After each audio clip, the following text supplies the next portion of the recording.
Hey guys, what's going on? It is me, Punky Yoshi or Alberto. Welcome back to the video. Today we're going to be discussing Marvel Rivals because it's a topic that's been on my mind a lot recently. As many of you may or may not know, Marvel Rivals came out about a week ago, and honestly, despite its various issues, we'll get into that in a second, it's genuinely a fun time to just sit down and play the game, faults and all, which isn't gaming supposed to be like that in the first place.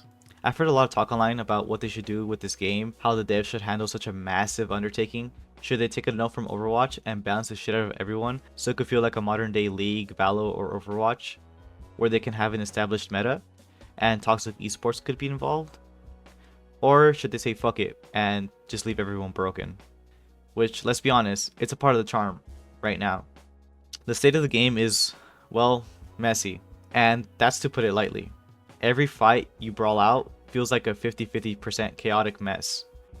Oh, I should also mention and preface this video that if you've seen any of my streams or videos, you would know that I primarily play support.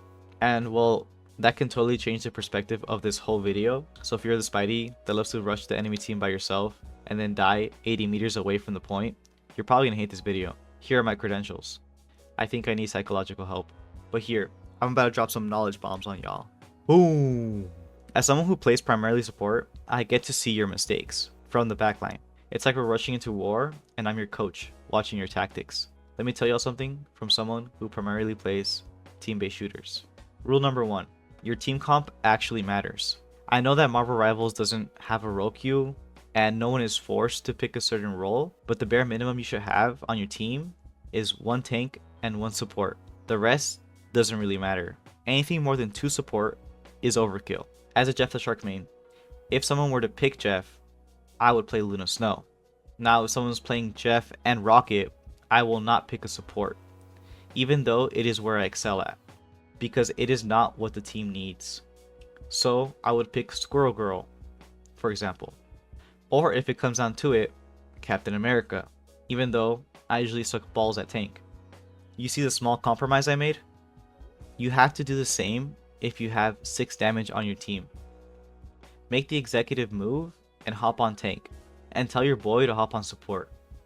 I promise you, everyone on your team will have a better time if you have 1 tank and 1 support. Alright, rule number 2 is a rule that I feel like the Rivals community is the most guilty of. Listen up. I see it every single game. I cannot stress this enough how important this is. Listen, I know coordination is hard, but if Japan can get everyone to step on one side of the escalator to let others pass by, we can do this as a society. Let me create this scenario. You're playing as Iron Fist and the game just started. Your team rushes to point. You end up 1v1ing the enemy Winter Soldier and die. Once you die, your respawn takes, let's say, 5 to 7 seconds or so. As you're spectating your team, you see that they're losing the battle for objective. And oh look, they start to die off. You spawn in as they're dying off one by one. You, as an Iron Fist, decide it's a good idea to hold W, or that analog stick on the left, up, and just walk to objective. You rush to the point, leaving your team and engaging by yourself. You die again. You attempted a 1v5 or a 2v5. Now your team has to clutch a 4v5. But hold on. The enemy team has ultimates now, because they shit on you the first time. So they destroy your team, trickling in and feeding the enemy team, picking you off one by one, or in groups of 2 to 3, but regardless, winning every single fight. When you leave spawn, make sure you know where your team is. I cannot explain to you how important this is. Staggering is the easiest way to lose a game. Wait a couple seconds, group up with your team, especially your tank or support, and run it back. You have a higher chance of winning that 5v5 versus that 4v5. Do not stagger. In this game, there's also something called picks. So on the enemy side, when they first got that kill on you, they got a pick on you, meaning they picked you off, making the 4v5 way more easier for them. Making that 4v5 way more easier for them to win. Again, I want to reiterate that you are welcome to play the game however you want. At the end of the day, it's a video game. This is mainly for the people who have never played a team-based shooter before. And if you want to win, or at least win more, I got you. Here are my credentials. Rule number 3. And this is the last rule, guys. It just takes 3. All right. Rule number 4 is have fun. All right. This is it. Rule number 3 is not necessary, but it's just something that I've learned from playing Overwatch. But pretty much, don't be afraid to use your ult. If you hold on to your ult for too long, chances are you're just eating the progress you could have gotten for another ult. It is a good idea to save an ult for overtime, but it is not necessary. That's just another piece of advice. Also, another mini suggestion: if you love to play a character, but it's just not working for you in this particular game, it isn't the end of the world. Switch to a different character, especially if you're tank or DPS, because you can play this game of rock, paper, scissors with the enemy team. If you feel like you're playing booty with a certain character, just switch. Hopefully you're not a one-trick like me. Anyway, that's about it when it comes to suggestions. I just felt like I needed to say that. I do have 200 plus hours on Mercy, so if you don't want to listen to a Mercy main, I understand, it's okay. I don't have too much advice for the people that main DPS or tank, but don't fret. To be honest, as a support, I never really cared about how well the team does, as long as you're trying your best. The rest of it doesn't matter, win or lose. If you're purposely throwing the game or making some incredibly questionable decisions, I'll call you out on my stream, but not in chat. I'm not toxic, I swear. Only to the enemy team when we hand them the L. Also, I want to say, I haven't played competitive yet. I'm sure my whole spiel about trickling in happens less there, but I do want to genuinely help the people who have never played a hero shooter before and are just hopping into quick play. Lastly, I wanted to talk about my personal experience from the game, as a Jeff main who casually plays Luna Snow and Squirrel Girl when I have to. Honestly, I've been having a blast with the game. I did hear somewhere that the Rivals team wants to minimize buffing and nerfing to a minimum, and they prefer this chaos compared to Overwatch, who has spent the last 8 years tweaking their game to its own balanced meta. I want to know what you guys think about that. Honestly, I think maybe, and that's a maybe, implement role queue, only in competitive, because I think quick play should stay the same.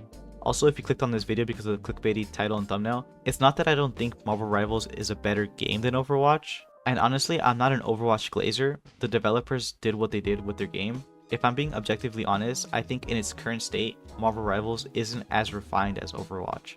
And that's not Rivals' fault. I mean, the game just did come out, and Overwatch has had 8 years of development.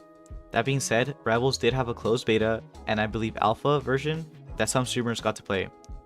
So they've had time to fix some things. Let me tell you all, the launch of this game on PC has been a mess, at least for me. For one, the game launches as an administrator immediately, which is super suspicious to me. None of my other games do this. And I only noticed this because I used a keybind on Discord to mute, and it doesn't work on Marvel Rivals. I have to run Discord as administrator to overrun Marvel Rivals as administrator. That and OBS. When I started streaming Marvel Rivals, it wouldn't let me capture Marvel Rivals because it's in administrator mode. I have to run OBS as an administrator in order to overrun Marvel Rivals being administrator. I'm not sure why it's doing that. Marvel Rivals itself on PC is very buggy still. I think out of the 50 games I played, 46 of them I got stuck in the 99% loading up screen after finding a match.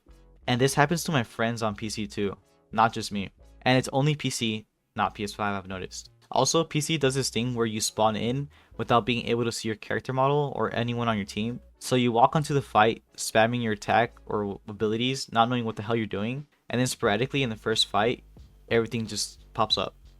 This always happens. It like never does not happen. I think my PC is getting to its third age, but it's still not that bad. I think it's a Marvel Rival issue personally. I'm sure there are more issues on console. I just haven't heard of any.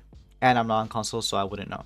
Honestly, I'm not too sure about this, but I feel like we definitely need to see some buffs and nerfs. Like, as a Jeff main, I'm pretty sure my ult's gonna get nerfed, but beyond that, I think there are things that need to be changed. I think Venom's ult is too weak and needs to do more damage or stun. I think Hawkeye needs a headshot nerf, or Black Widow needs a headshot buff. One or the other, you can't have both. I think Luna Snow needs an evade, or a faster cooldown on her freeze. I think Jeff the Shark's water hose shouldn't have reload. That way I can play like Mercy in Marvel Rivals. Don't hate me. I think Captain America needs a buff for sure. I think Scarlet Witch's ult is way too powerful compared to other ults, so I do think it needs a nerf and damage. Same with Psylocke. I think if we're gonna put Scarlet Witch in that kind of 2 OP, I think Psylocke's ult is in deep need of a nerf too. I think Wolverine needs another evade because his one evade that he has, he's not able to get out of. If he spams his abilities, he's kind of cooked. The moment you're done with your abilities, I haven't played him too much, but I just feel like he needs a buff somewhere. I think Punisher's ult needs a nerf. I think it's way too powerful. I think Thor's ult needs to do more damage or a stun buff. I think Groot needs a damage buff because I think he's bootylicious. He doesn't do any damage. And probably one of my biggest takes here, at Marvel Rivals devs, if you're going to take anything from this video, please take this. I think that Marvel Rivals needs to take one note from Overwatch, and they need a global healing passive for all characters, anywhere between 5 to 8 seconds. This is just a really good idea. I get that there's health packs. I think if you don't have this, people are going to rely too much on their support, and the blame will be put on support too much. Also, if you're running a team with 6 damage, you're kind of cooked if you don't have support. Give them a global healing passive. They need it. Honestly, y'all DPS players really need to try Squirrel Girl. She is so good and fun to play. I don't see too many people choosing her. This game is really fun, and I can see the potential. We're still in the honeymoon phase too. I mean, it literally just came out, but these are some of my first impressions. If you haven't already, I do stream on Twitch. Definitely going to continue playing Rivals. It is such a fun game. So if any of that interests you, there's a link in the description. With that, I am going to close out today's video. Please let me know what you guys think in the comments. What's your guys' first impressions? Who's your main? What do you think about the things I said in this video? As always, my name is Punkyoshi or Roberto. I'll catch you next time. Bye bye.